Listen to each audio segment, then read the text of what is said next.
Le processus de mise en place des comités locaux de dialogue pour la restauration expliqué dans le fond et dans la forme aux acteurs des médias locaux. La campagne de sensibilisation des acteurs de la radio portée par le ministère en charge de la cohésion sociale a été lancée ce 17 mai. Les échos avec Konson Koulibaly et Bienvenue Tansa. Venus des 13 régions du Burkina Faso, ces journalistes de radio s'informent sur le processus de mise en place des comités locaux de dialogue pour la restauration de la paix. Comprendre la vision et les objectifs pour une saine communication sur le sujet, c'est le bien fondé de cette rencontre d'une journée. Elle est initiée par le ministère chargé de la cohésion sociale et de la réconciliation nationale.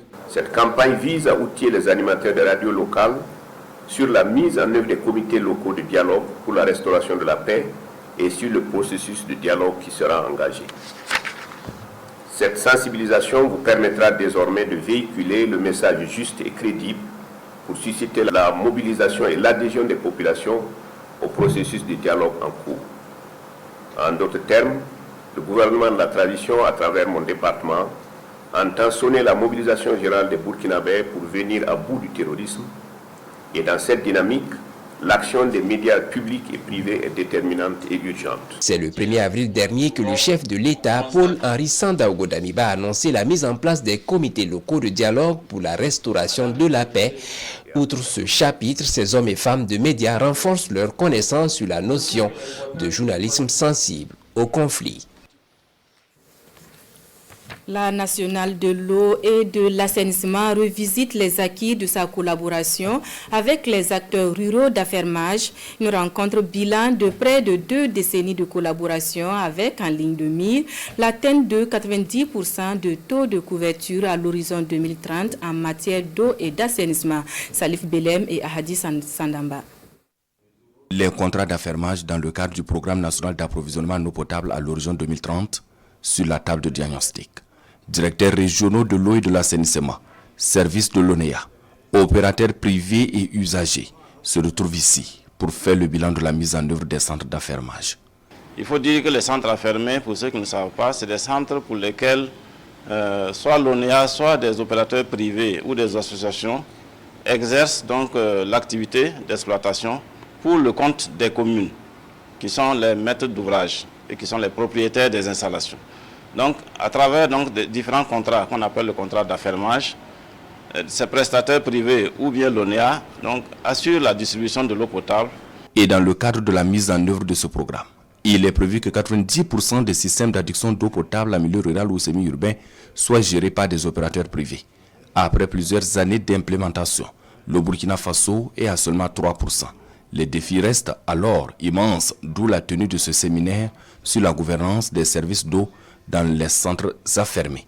Il s'agit pour les participants de trouver les leviers sur lesquels il faut se baser pour renforcer ce système. L'élément le plus important, c'est la feuille de route qui va en ressortir, qui identifiera tous les efforts qu'il va falloir déployer pour s'assurer que d'ici à 2030, effectivement, 90% de la population en milieu rural au Burkina bénéficie de services gérés par des opérateurs professionnels. À cette rencontre, l'ONEA, boussole en matière de gestion professionnelle des services d'eau et d'assainissement, doit assurer le transfert de compétences et d'expérience avec les opérateurs privés qui interviennent en milieu rural. Et les partenaires techniques et financiers doivent servir de pont afin de faciliter ce transfert de compétences. Rendons-nous dans la cité du Cavalier Rouge pour les échos du lancement d'un projet qui a comme champ d'action l'éducation post-primaire et secondaire des filles, comment maintenir les filles à l'école et surtout comment leur permettre de réussir leur scolarité, principal axe d'intervention du projet au cours de l'année 2022. Précision avec Moussa Ouedraogo et Caroline Ouare.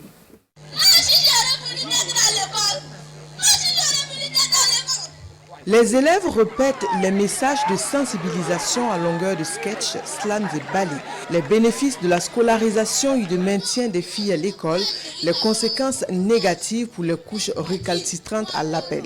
Un appel que relance d'une voix commune le département ministériel en charge de l'éducation nationale, l'UNICEF et la Fondation L'Occitane. La présente cérémonie entre dans le cadre du plan intégré de communication sur l'importance du maintien et de la réussite des filles en milieu scolaire.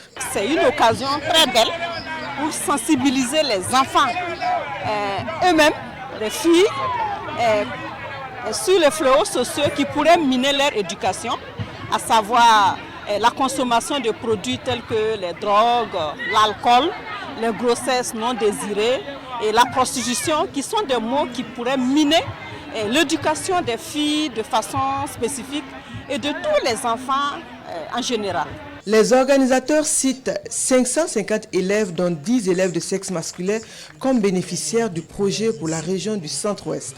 L'accompagnement des élèves comprend aussi bien l'appui dans l'encadrement scolaire que sur le plan comportemental en société.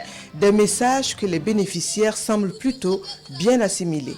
Je suis fière d'être là aujourd'hui pour vous dire que nous sommes fiers parce que UNICEF, ils nous ont beaucoup aidés. De la 6e jusqu'à la seconde, nos parents n'avaient même pas la scolarité. Nous vous conseillons de bien bosser et puis laisser les garçons tranquilles et puis bien suivre les cours et de respecter les parents. Des témoignages des encadreurs ici présents, la stratégie a permis d'améliorer les résultats scolaires en termes de maintien et de réussite aux examens du BEPC. En rappel, le projet est mis en œuvre depuis 2017 sur initiative de l'UNICEF avec le soutien de la Fondation L'Occitane. Les acteurs de l'éducation non formelle, eux, étaient à l'école des techniques de suivi, évaluation et de production des statistiques. La formation initiée à leur endroit par leur ministère de tutelle, appuyée par la Fondation Caranta, a pour but de donner un coup de pouce à l'éducation non formelle via la production de données fiables. Nongba Kouda et Aimé Solange Digma. Faire en sorte que d'ici à 2030, tous les jeunes et une proportion importante d'adultes, hommes et femmes, sachent lire, écrire et compter, telle est l'ambition de la Fondation Caranta, un organisme public de droit international. Pour ce faire, la Fondation Caranta accompagne ici le ministère en charge de l'éducation nationale et de l'alphabétisation à travers cette session de formation sur le suivi, évaluation et les statistiques en éducation non formelle. Une vingtaine d'agents sont concernés donc par cette formation sur les différentes thématiques des statistiques pour nous permettre d'avoir des éléments fiables de plaidoyer. Parce que vous savez que depuis un certain temps, le reproche qui est fait à l'éducation non formelle, c'est le manque souvent de données fiables. À l'intérieur de la nation, nous n'avons pas encore franchi 50% de taux d'alphabétisation. Et donc vous constatez que nous n'avons pas fait la moitié du chemin. Et certainement que les statistiques ont un lien avec tout cela.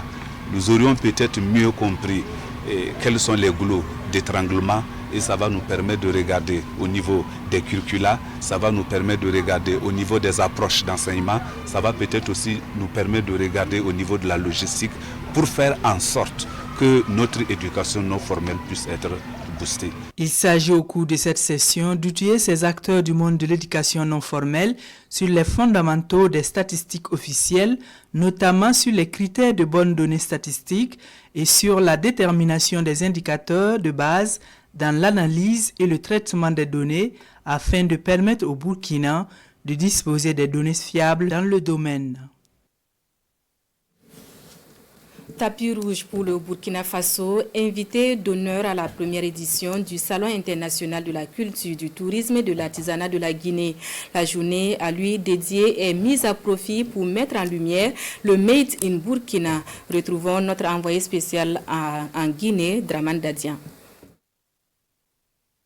Des produits agroalimentaires, artisanaux et du textile vestimentaire. Le Made in Burkina est à l'honneur à Conakry. Au-delà des expositions ventes, la journée du pays invité d'honneur est aussi faite de communication. Le Burkina mise sur le CIAO 2022. Il doit s'attendre, en plus des expositions ventes, à avoir beaucoup d'acheteurs professionnels qui viennent des 5 continents, des spécialistes des questions d'artisanat, des tenanciers des galeries, qui arrivent sur les salons et qui font des achats directs et puis certains qui font des contrats de commande de produits artisanaux. Ils doivent s'attendre aussi à une grande communication autour de l'événement, donc à plus de visibilité. Image à l'appui, le Burkina présente ses atouts culturels, touristiques et les opportunités d'investissement.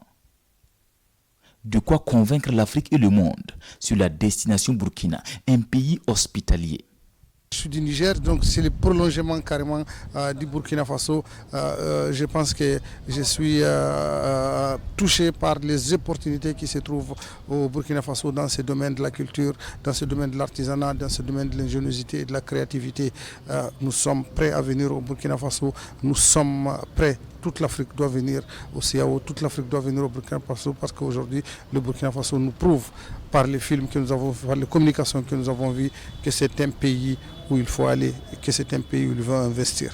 Mais franchement, je suis comblé, mes attentes sont comblées par rapport à tout ce qui a été d'abord dit dans la salle sur les richesses touristiques du Burkina et surtout les richesses aussi artisanales.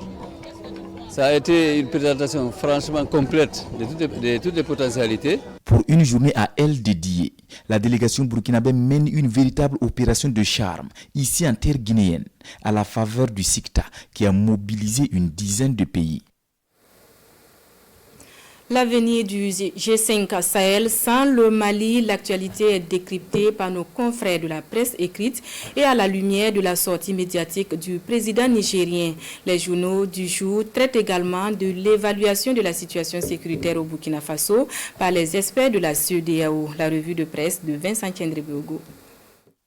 Transition politique au Burkina Faso, des évaluateurs de la CEDEAO à Ouagadougou. Cette information sortie du Conseil des ministres hier fait la une de Sidouaya. Selon le porte-parole du gouvernement, une délégation composée d'experts militaires, humanitaires et politiques est présente au Burkina Faso à la demande du gouvernement burkinabé pour une analyse de la situation du pays. Nous espérons apporter aux experts de la CEDEAO l'ensemble des éléments nécessaires à leur appréciation de la situation nationale, a déclaré Lionel Bilogo.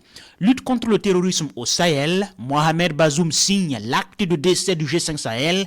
Commentaire de l'observateur Palga.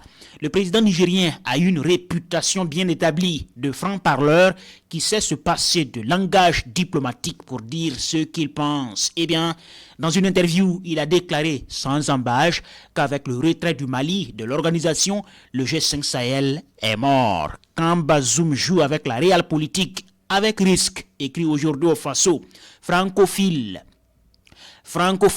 et francophile, on ne peut pas trouver mieux que le président Bazoum pour mettre les pieds dans le plat de la galaxie anti-française en Afrique sahélienne. Et il l'assume comme Goïta le fait avec la Russie. Mais avec le vent anti-français qui souffle en Afrique, il faut espérer que le président nigérien ne prêche dans le désert, conclut aujourd'hui au Faso. Et pour Sidoya, l'échec du G5 Sahel est aussi de la parfaite illustration que la solidarité sous-régionale et même africaine a encore failli face à un défi majeur. Englués dans des considérations de leadership, nos États peinent à faire véritablement front commun face au malheur. Note Sidoya. Voilà pour le point de l'actualité en cette mi-journée. En Djoula, Fulfulde et Mouré, l'information revient à 14h. Bonne suite de programme sur la télévision du Burkina.